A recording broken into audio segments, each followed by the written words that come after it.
Welcome to week 4 videos. In this series of videos, we're going to talk about arc length and curvature from Kali 3.2. We do this chapter or this section over the course of 2 weeks, and this week we're just going to focus on pages 202 to 210. All right. So in this first video, we're going to kind of revisit this idea of arc length that we might remember from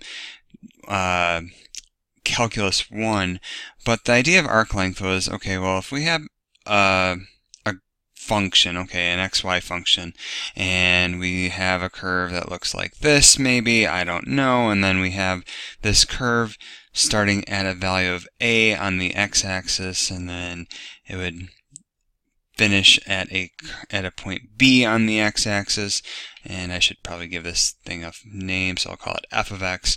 And then also we can look at it starting at f of a and ending at f of b. Okay, and we might remember, we might not, we might need to look it up in a book, okay, that the arc length, okay, I'm going to use S for that because that's what we're going to see later on. To compute the arc length, it was just the integral from a to b, square root 1 plus, and then dy dx squared dx, okay. Now, I'm going to break this down just a little bit more. I'm actually going to go back to the Riemann definition of the integral, okay? And with that, we might remember that that is the limit as n goes to infinity of the sum from I is equal to 1 to n, and then, so that's the whole integral expression, square root of 1 plus, and then these differentials, dy and dx, we represent those as deltas, and they're going to be dependent on our value of I, so delta yi over delta xi, quantity squared, and then the dx, that differential is going to become delta xi. Okay, now I'm just going to do a little bit of algebra. I'm going to take that delta xi and move it inside the square root, okay, and when I do that, I get limit as n goes to infinity. Alright, I move on to n, and then this becomes square root of delta xi squared plus delta yi squared. Okay, and oh, wait a minute. If I look at this expression here, that square root value, and just pull that off to the side and forget about the i's for a moment, this is the square root of the change in x. Oops, let's erase that and try that again. Change in x squared plus change in y squared.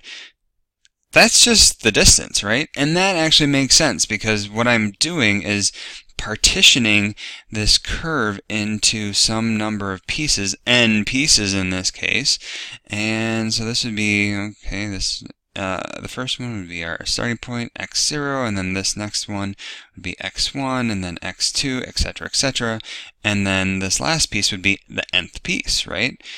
xn, and I just take more and more n's, and so really all this formula is saying for arc length is, okay, break this into n pieces, make n a large number, and until you get very small pieces, and then you're just adding up the distances, right? That's all this formula is saying. So does this idea then translate into 3 dimensions? And I'm going to say, well, if we think of this and what it might be in 3 dimensions, this really is just the length. A distance is the length of a vector. And I know how to compute the length, right? That's the magnitude. And so I just need to translate this into 3 dimensions. So yes, it can extend into 3 dimensions. What we need though is a curve and a parameterization. So that's where our study from last week is going to come into play. So if I have a curve, okay, maybe it loops, I don't know. I have a starting point on that curve. I'm going to call this curve, or the starting point, x of a, and then the end point, I'm going to call this x vector x at b. Okay, and so again, I'm still going to think about partitioning this into some number of pieces, x1, x2, or using our notation, this would be x at t1, this would be x at t2, okay, etc. Okay, n pieces. All right, and so I know that the length of this curve, length of vector x, which in vector x would represent the whole curve, is going to be approximately, and we'll clean this up later, I is equal to 1 to n, and then the length of the distance between each, or the length of these pieces, so 1, 2, 3, and I can take, again, if I think of those as a vector, the vector might be vector x at ti minus vector x at ti minus 1. Okay, and that should be the vector pointing from, well, actually, from backwards to the previous one. Okay, and it doesn't matter which way we do it.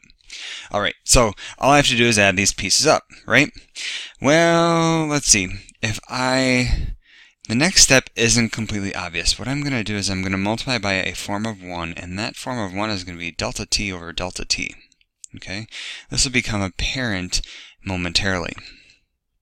Okay, now I'm going to attach the bottom delta t with that first expression. So what my formula then becomes, okay, I'm still have approximately sum I is equal to 1 to n delta, or length of vector x evaluated at ti minus vector x evaluated at ti minus 1, length of that over delta t, and then times delta t.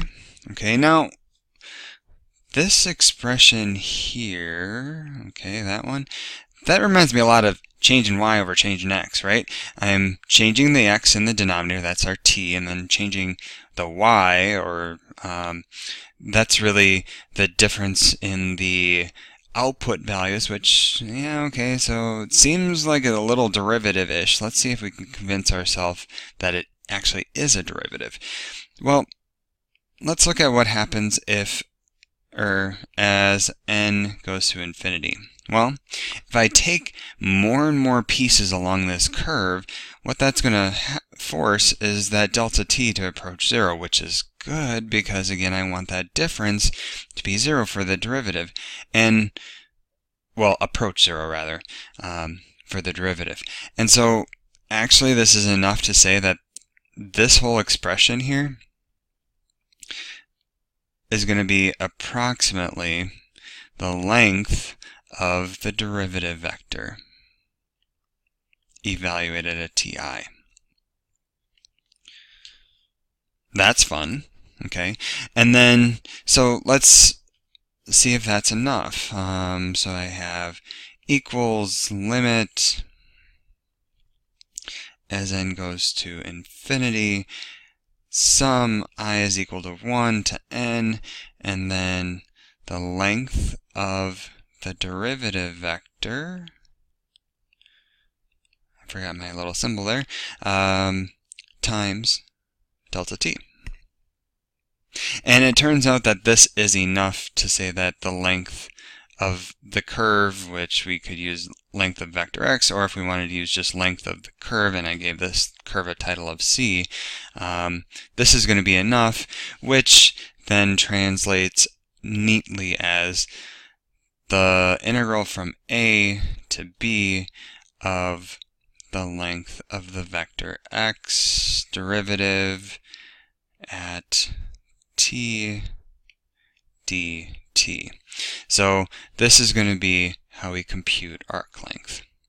And if you take a moment to compare this to how we computed it in two dimensions, it's very, very similar.